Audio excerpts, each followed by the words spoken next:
Hello everyone and welcome back to Block Gems. On Block Gems, we talk about what is going on in the non-fungible tokens space. And today we are going to talk about the SANDBOX and the open public land sale that took place in the past 24 hours, basically, although technically it is still going on, as you can see from here. Now, if you don't know what the SANDBOX is, if you do not know what this public open land sale is, you can go to the video that I'm linking above so that you can learn a little bit more about this more general topic. However, if you are very familiar with this decentralized gaming platform and what it aims to build, and if you know what we're talking about when we discuss the topic of a public land sale, then you're in the right place, because I want to make a couple of comments about what happened during this sale. This is because it might help you to make the investments that you want to make, or it might help you use these comments as a source of information. Of course, do your own research. None of this is investment advice, but it could be one of the tools you have in making your own researches and in making your own decisions in how to collect this kind of NFTs and what to consider. So let's dive into it. And the first topic that I want to discuss is the topic of speed, basically discussing how quickly this land, this portion of map sold off. What I prepared for you is this recording of the video, of the screen, apologies. And so what I did was, just seconds before the sale started, I started recording my screen because I wanted to see where the orders would amass, the orders for land would accumulate. And as we will see in a second here, we see how all the bookings accumulate toward this area here the most, or at the corners.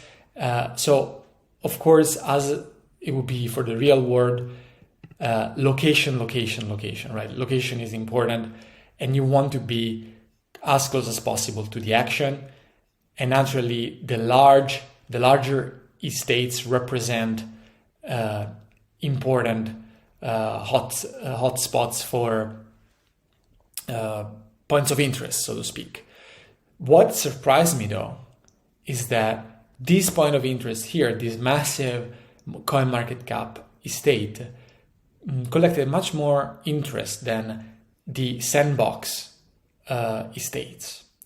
I will elaborate more on why this surprised me in a couple of minutes, but the takeaway here is, maybe it was a little bit contrarian because we will see that I bought a piece of land here, but the main takeaway is that consensus is that you want to be as close as possible to the larger estates. And you might say, okay, no wonder, so far, no big news. However, look how fast and how much pressure there was to rush for the prime, or what was considered the prime land. And let's go a little bit further. So you can see that 1.5 minutes in, because I started recording a bit earlier, everything was booked. And that you can see how prevalent it is, the traffic or the bookings in the vicinity of the larger estates. Confirmation again. And you can see that actually, exactly 10 minutes in, we are 10 minutes in, as you can see from here, everything is gone. So one important takeaway is that you need to be there early, and you need to be quick in clicking on what you want. This is another piece of advice, or a piece of information. I mean, none of this is financial advice, but use this as one of the tools in your tool boxes that will allow you to make the considerations that you want to make when you will buy. So The next step and the next consideration that I wanted to make is strictly related to prices. As you might remember from the previous video, this is the price that the SANDBOX proposed for a lot of land, a lot of premium land. However, this was a bundle of things. It contained land as well as it contained 2 NFT heroes, 2 playable heroes. And what we mentioned before is that there was no way to understand the price point, the price signal for these heroes. You wouldn't know before a market would appear. So now we do know. So now we can attach a price to the heroes and the land and see how much we pay them for what. First of all, this is one of the heroes you would get. It's one out of the 5 possible options, but we just want to have a reference, right? This is, for one, you would sell it for 0.13 more or less. This is the cheapest listing you can find.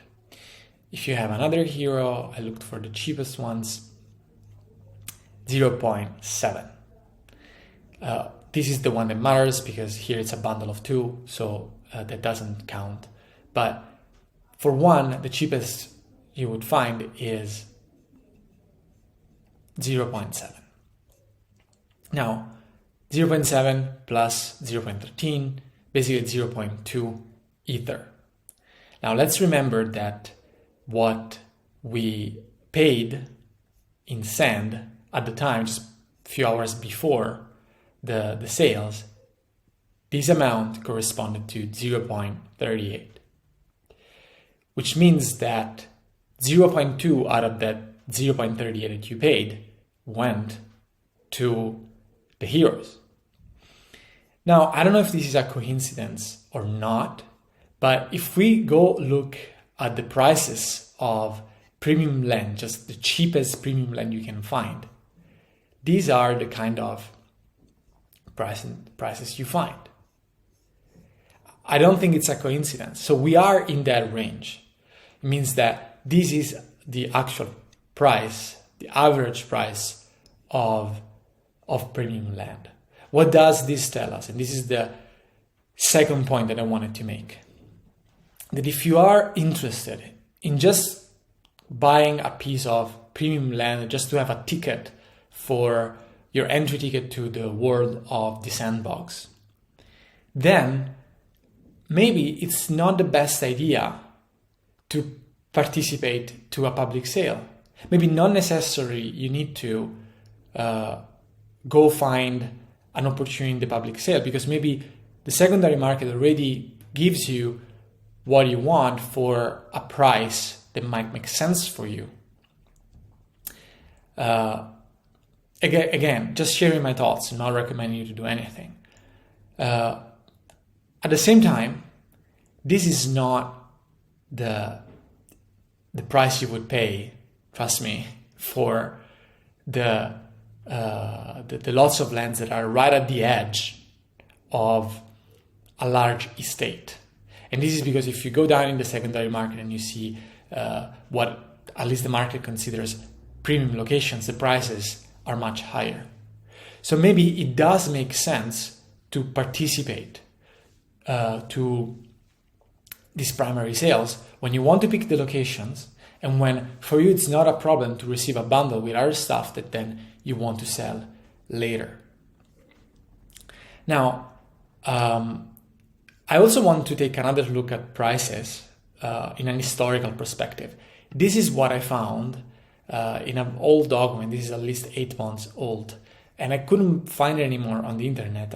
Luckily, I screenshotted this. These were supposed to be the price of land. I think we are almost actually more than an order of magnitude for the bundles here. And of course, this is not premium, it's not detailed if it's premium land or non-premium land, but just to show you in a historical perspective the kind of trend that we saw in these prices. Doesn't tell us anything about the future, but it just tells us that the trend has been rather steep in terms of price appreciation. And another topic that I wanted to discuss is what I mentioned just at the beginning, the fact that orders and bookings accumulated toward the edge of the big coin market cap estate. And this is different from what I expected. Because if you look at this image here, there is one symbol here, very small. I don't know if you can see it. That really gives away that something special might occur on this estate. And this is why I wanted to place my order in the vicinity, the proximity of this estate here. This may be just as simple as a teleport. If you don't know what a teleport is, I will put a link in the description to an article that details how you would move from place to place in the SANDBOX environment, how teleportation works. So this could be nothing more than that, which is a quite frequent feature of estates spread throughout the map, and also something that this estate might have. But we don't know this for sure because there is no indication here. But we do have the indication that this does have something special going on. This is why I wanted to have a piece of land there, to just have that optionality. So I'm a bit contrarian, and people might tell me that it's absolutely ridiculous what I did, but maybe something to keep in mind for the next public sale. The final thing that I want to look at is about the actual auction of larger estates. All these black or grayish squares here represent estates that have been put up for auction in the OpenSea market directly by the SANDBOX. And the prices that we have seen in this space are very, very high. For instance, the price that the final bid, the final offer that won the auction was for 200,000 sand, which is 40 grand, for a 36 lot, a 6x6, so 36 lots of land. You can do the math and how much one single lot costed them.